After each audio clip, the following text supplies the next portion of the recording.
So this week we're supposed to read chapter 1 and 2 of the textbook, and we're supposed to also read a paper written by our professor and Professor Mensch, which was about understanding the challenges that present itself with leadership as a practice. And it goes into 3 rival versions. But to start off, chapter 1 of Rachel's book, The Elements of Moral Philosophy, provides an overview of the subject of ethics, which is concerned with questions about right and wrong, good and bad, and the meaning of moral concepts in general. Rachel's notes that ethical theories attempt to provide systematic answers to these questions, and that there are several different approaches to ethical reasoning, including consequentialism, deontology, and virtue ethics. So chapter 2 then focuses more specifically on ethical relativism, which is the view that moral principles are relative to the culture or society in which they are held. Rachel's goes on to discuss the cultural differences argument, which suggests that because different societies have different moral codes, there can be no one objective moral truth, which I believe is pretty true.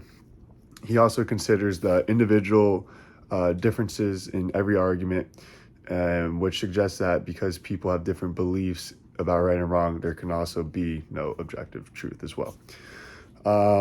Continuing with that, Rachel argues against ethical relativism in this chapter, stating that there are no certain moral principles that are universal to any culture or society.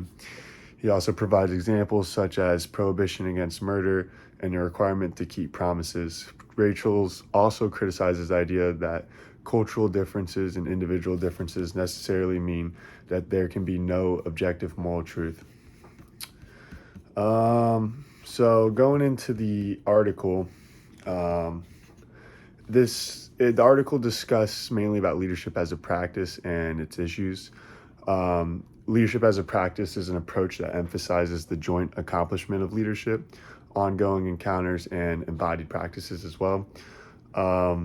They call it LAP. So LAP theorists usually reject traditional moral authority and rule-based practices and instead embrace a multitude of changing and sometimes conflicting perspectives that compromise the co-construction of everyday embodied leadership practices in the organization. The LAP approach has roots in multiple streams, including the ideas of I don't know how to pronounce his name, but Nietzsche, Husserl, Bergens, and Bourdieu. I'm sorry, I probably butchered that, but it's built on the concept of the practice of what people do, and emphasize the unheroic work of ordinary practitioners in their day-to-day routine. This article also notes that some scholars are broadening their notion of practice to include moral undergirding virtue ethics as vital to the success of the strategic management as a core practice over time. To build upon that,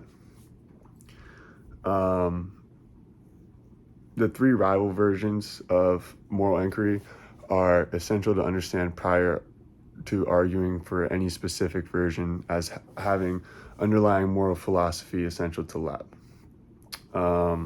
So there's the Encyclopedists, the genealogists, and the traditionalists, and they are 3 different approaches to moral philosophy. And that completed this discussion.